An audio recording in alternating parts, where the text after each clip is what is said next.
আসসালামু আলাইকুম এভরিওয়ান, কেমন আছেন সবাই? আশা করি আল্লাহর অশেষ রহমতে সবাই খুব ভালো আছেন। আলহামদুলিল্লাহ, আমিও ভালো আছি।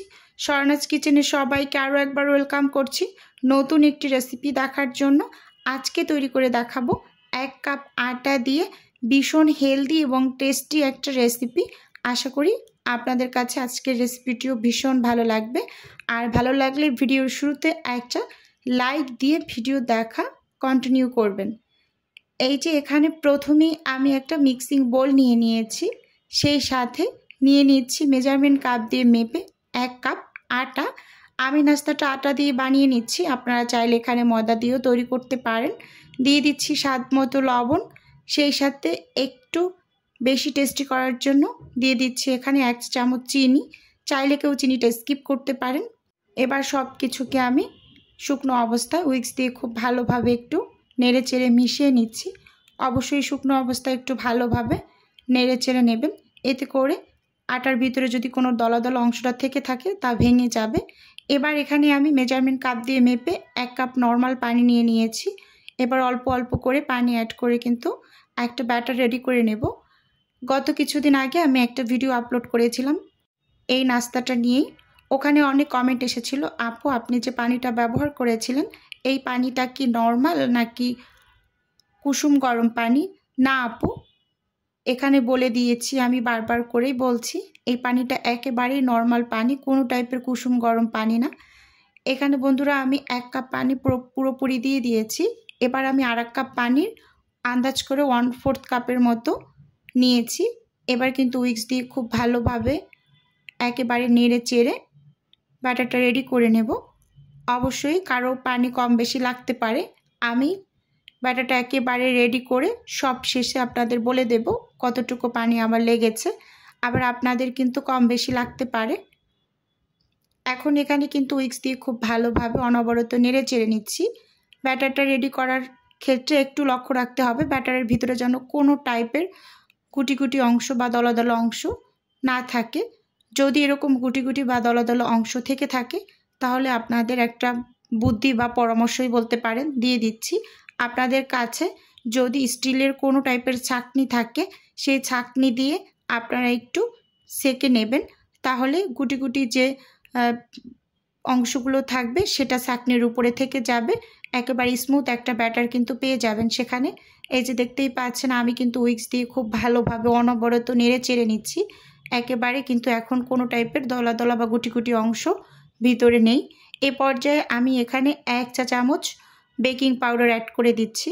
এই নাস্তাটার ক্ষেত্রে এই বেকিং পাউডারটা কিন্তু অবশ্যই জরুরি। বেকিং পাউডারটা কিন্তু ব্যবহারই করবেন। আর বেকিং পাউডারটা ব্যবহার করবেন আপনি নাস্তাটা যখন তৈরি করবেন ঠিক তার 5 থেকে 7 মিনিট আগে, কারণ বেকিং পাউডার বা বেকিং সোডার এর কার্যকারিতা কিন্তু খুব দীর্ঘ সময় ধরে নয়, একেবারে অল্প সময়ের জন্য। তাই নাস্তা তৈরি করার 5-7 মিনিট আগেই ব্যাটারের ভিতরে একেবারে নেড়ে চেড়ে মিশিয়ে নাস্তাগুলোকে কিন্তু তৈরি করে নেবেন। এই যে দেখুন বন্ধুরা, খুব ভালোভাবে কিন্তু সব কিছুকে আমি মিশিয়ে নিয়েছি। এবার আপনাদের এর ঘনত্বটা একটু দেখিয়ে দিচ্ছি। এই যে চামচ দিয়ে দেখুন, একেবারে খুব বেশি পাতলাও নেই আবার বেশি ঘনও না কিন্তু। আর চামচের পিছনটা একটু দাগ দিয়ে দেখিয়ে দিচ্ছি, একসাথে কিন্তু দাগটা মিলে যাচ্ছে না। এভাবে কিন্তু আপনারা ঘনত্বটা বুঝতে পারবেন। আর এখানে মেজারমেন্ট কাপ দিয়ে 1 কাপ পানি পুরোটা লেগেছে আর 1 কাপ পানির 1/4 কাপের মতো লেগেছে। এবার নাস্তাগুলোকে তৈরি করে নেব। চুলোতে আমি একটা প্যান বসিয়ে দিয়েছি আর প্যানটাকে কিন্তু খুব ভালোভাবে একটু গরম করে নিয়েছি প্রথম অবস্থায়। এরপর চুলোর আঁচটাকে আমি মিডিয়ামে রেখে নাস্তাগুলো তৈরি করে নিচ্ছি। একটা মেজারমেন্ট কাপ দিয়ে মেপে এখানে 1 কাপের মতো ব্যাটার দিয়ে দিয়েছি। নাস্তাটা দিয়ে দেওয়ার পর 1 থেকে 1.5 মিনিটের মতো অপেক্ষা করব। এরপরেই দেখতে পাবেন যে নাস্তার উপরে কিন্তু অসংখ্য বাবল ক্রিয়েট হতে শুরু করেছে। এই যে একটু লক্ষ্য করুন, তাহলেই কিন্তু বুঝতে পারবেন যে আস্তে আস্তে কিন্তু নাস্তাটার উপরটা ড্রাই হতে শুরু করেছে। একেবারে পুরোপুরি ড্রাই হয়ে যাওয়ার পর আমরা নাস্তাটা কিন্তু তুলে নেব। নাস্তাটাকে কিন্তু কোনো প্রকারে ঢাকনা দিয়ে ঢেকে রাখারও দরকার নেই বা স্প্যাচুলা দিয়ে উল্টে দেওয়ারও কোনো প্রয়োজন নেই। ঠিক আপনারা দেখবেন ওপরটা কোনো টাইপের পানি নেই বা কাঁচা কাঁচা ভাব নেই, দেখেই কিন্তু বুঝতে পারবেন। এই যে এখন কিন্তু পুরোপুরি পানিটা শুকিয়ে গিয়েছে, আপনাদের দেখিয়ে দিচ্ছি কাছ থেকে দেখুন। এটা তুলে নিয়েছি। এখন আমি আরও একটা নাস্তা বানিয়ে আপনাদের একটু দেখিয়ে দিচ্ছি। এই যে দেখুন, আমি কিন্তু ওই একই কাপ দিয়ে আর এক কাপ ব্যাটার দিয়ে দিয়েছি। আর এই যে অসংখ্য বাবল ক্রিয়েট হতে শুরু করেছে। একেবারে পুরোপুরি ড্রাই হয়ে যাওয়ার পর চুলো থেকে নামিয়ে নেব। ভিডিওর এই পর্যায়ে এসে প্রতিদিনের মতো আমার প্রিয় আপু এবং ভাইদের কাছে একটা অনুরোধ রাখছি, আমার ভিডিওর কোনো অংশ যদি আপনার কাছে একটুখানি হলেও ভালো লেগে যায় তাহলে অবশ্যই চ্যানেলটি সাবস্ক্রাইব করে পাশে থাকবেন। আর ভিডিও শুরুতে একটা লাইক দিয়ে ভিডিও দেখা কন্টিনিউ করবেন। এই যে এখানে কিন্তু বন্ধুরা আমি সব নাস্তাগুলোকে বানিয়ে নিয়ে এসেছি।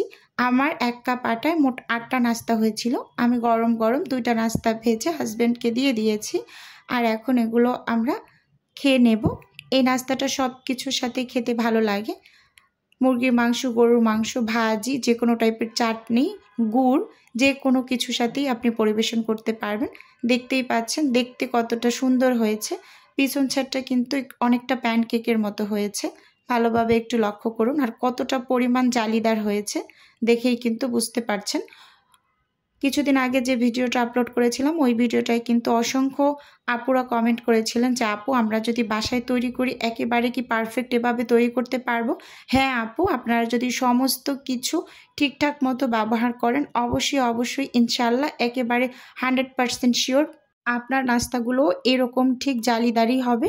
আসলে প্রতিদিন একঘেয়েমি রুটি পরোটা খেতে যখন ভালো লাগে না তখন কিন্তু ঝটপট আটা দিয়ে এরকম একটা নাস্তা তৈরি করে নিতে পারবেন, একেবারে আনকমন। যেহেতু এই নাস্তাটা সব কিছুর সাথে খেতে ভীষণ ভালো লাগে। দেখুন কতটা পরিমাণ ফ্লাফি হয়েছে ভিতরটা, ভালোভাবে একটু লক্ষ্য করুন। দেখতে কিন্তু ভীষণ সুন্দর হয়েছে মাশাআল্লাহ। আমি তো মাঝে মাঝে এই নাস্তাটা তৈরি করি, আমার কাছে খেতে ভীষণ ভালো লাগে। আপনাদের কাছে আজকের এই রেসিপিটি কেমন লেগেছে চাইলে কমেন্ট করে জানাতে পারেন। আজকের ভিডিও এ পর্যন্তই রাখছি। আল্লাহ হাফেজ।